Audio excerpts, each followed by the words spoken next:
Good morning, good morning. It's morning to me. So, today is day number 20 of the 30 Days of Strength on the Dareby.com website that I'm completing. And today's exercises focus on tendon strength. So, I have 5 different exercises that I'm completing one round, 20 repetitions each. Starting off, let me show you. Let me show y'all what I'm talking about. So, here y'all go. Here's the first 3 exercises. And then, can I scroll? No, I need 2 fingers. Hold on. 2 fingers to scroll, y'all.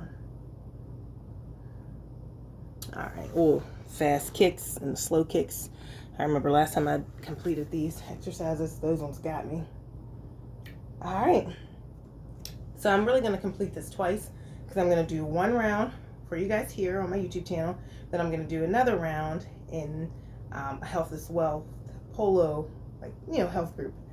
So, 2 for Wendy. And today, guys, we are going to be listening to something different. I love to listen to different videos, podcasts, and things like that related to my life or something that, I want to learn about or something I want to, just get some more knowledge about. But, Wendy in a new relationship. You know what I'm saying? You see this. I'm sorry, I just be like, go ahead, girl, with your body. So I'm proud of myself because I be working for it.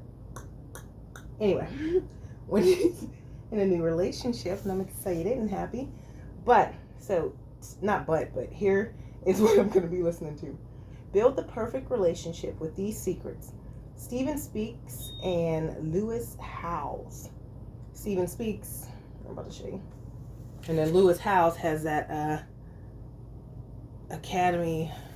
What is it called? Let me see, because it's probably on here. I forget. It's like some motivation, something. I don't know, but he always interviews a whole bunch of different people, and it's like Motivation Academy, or that's not it. I forget what it's called, but I like him. I watched the episode where he interviewed. What is his name? Old white man. Believes in law of attraction, and he always talked about reading Think and Grow Rich repeatedly, using that as your Bible. My memory is just not good anymore. I don't even know what is going on with it. Bob Procter Gamble, that's it. And it was so good, man. I watched it a couple times. But anyway, so we're going to put on Stephen Speaks in the background and do these tendon stretches. When we allow that to be as dysfunctional as it is right now, that's the reason why we have all these problems. We fix that. I hope y'all can hear this. Man, this world becomes 100 times better place to live. Easily. 20 count leg hold.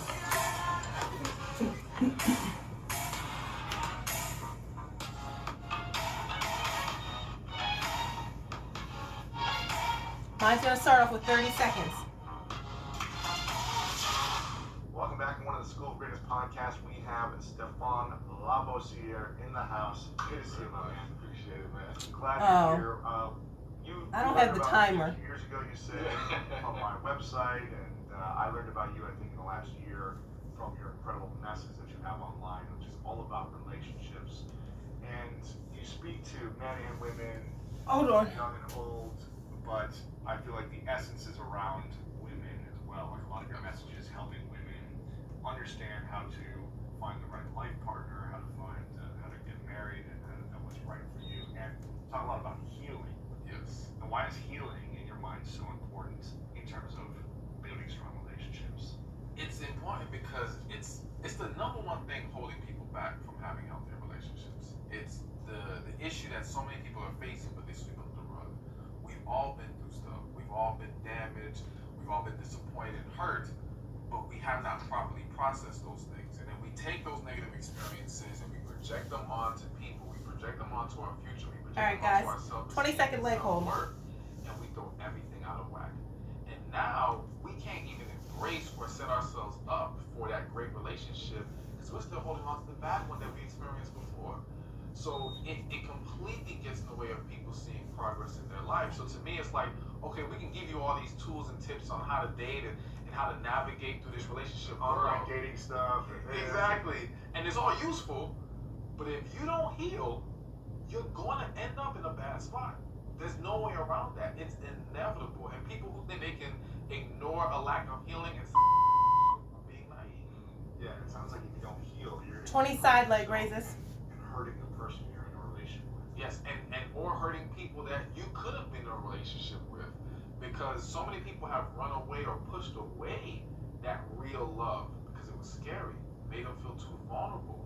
And again, that stems from you've been hurt, and so you don't want to go back to that hurt again. So when somebody you feel deeply for pulls out all this love and this vulnerability out of you, it's like, whoa, whoa, whoa, Yeah. this is too much.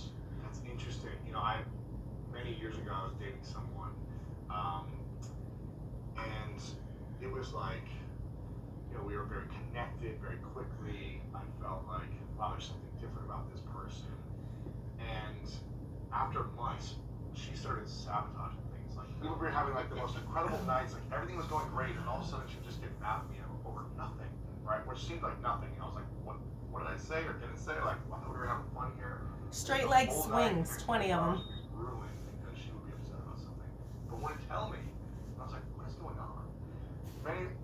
She was not the right fit for me. In the long run, we broke up eventually. But at one point, she said to me, she goes, I didn't think I'd find you.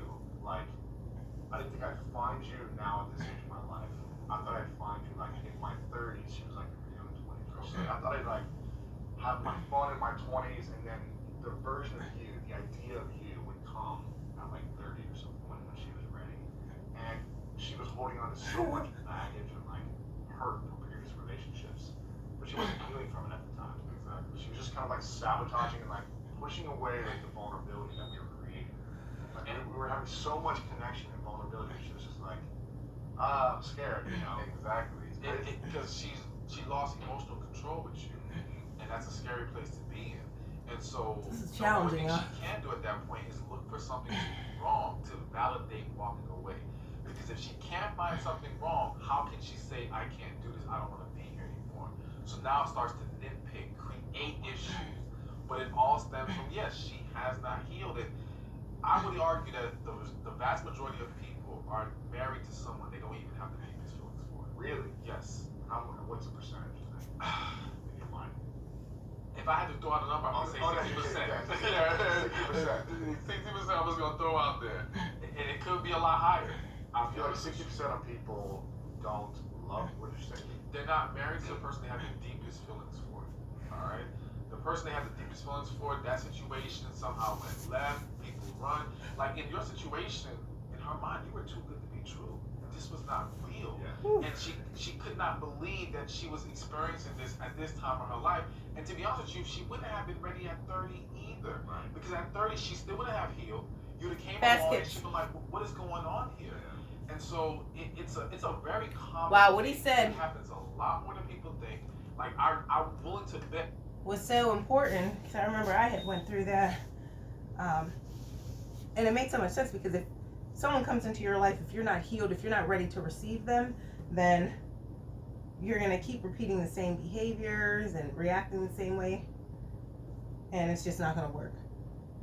So until you're healed, till you deal with your shit, whatever you got going on, then you're gonna keep repeating the same thing when you go into these different relationships. That's why they say that time of singleness, that really is one of the most important times of your life before you go and get into a relationship, because that is definitely when you learn yourself, and I'm speaking from my own experience. That's the time when you really learn yourself, and you got to go through, look at all of your negative behaviors, ways of thinking, do an assessment of your past relationships. I did all of that, and it was so helpful, but again, like I said before, you don't really know if all that work that you put into yourself is gonna work until you're put back into those situations again. Like, am I gonna be jealous? Am I gonna react the same way that I did 10 years ago? Or have I really learned and grown? You don't know until you're actually put into those situations. So knowledge is power, right? That's what they say. But it's really, knowledge isn't power until it's applied. There you go. All right. That was me just trying to get a break because my leg is like, ugh. but I did want to speak some truth to y'all.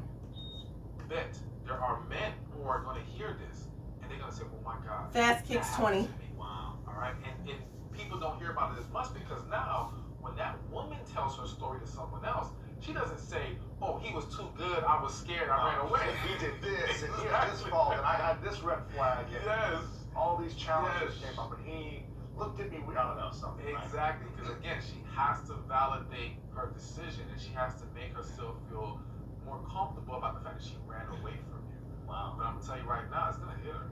It's gonna hit her hard one day, and don't be surprised if one day. I mean, I don't know. If Oh, it's she already listens, happened many times. It's It's happened many times. Don't worry. No, we weren't the right fit. It was, it's all good. Okay. And I wish her the best. But yeah, she's tried to come back many times, And always. it's all good. All right, 20 slow Who do you kicks. think runs away more from vulnerability in a relationship that has the potential to be great, men or women? People gonna be shocked for women, hands down. Why is that? Okay, one, I think that because women are more emotionally in tune and they give more emotions and become a lot more emotionally invested in situations, it's quicker for themselves to feel like they're losing themselves Hey. when they feel this amazing connection with somebody. Because again, it pulls you Lift into the an chair area up. that you're not used to being in. They lose control. Push the back of the chair up. Because it's like, if you're with a guy that you No. really like, all right, you're really into him, but he doesn't call you today. Just crawl He'll underneath. bother you, but it's not gonna drive you crazy like the guy who you're madly into. All right, when he doesn't call you, you might be thinking, "Oh my gosh, what is he doing? What's No, happening?" no, Ava. People will start to- I just said no. Go back upstairs, honey, because you're not listening. That's why I just set you up in your room, boo. Is that Go upstairs. I'm trying to record my video. so much from other women Look at the show. experience. Upstairs.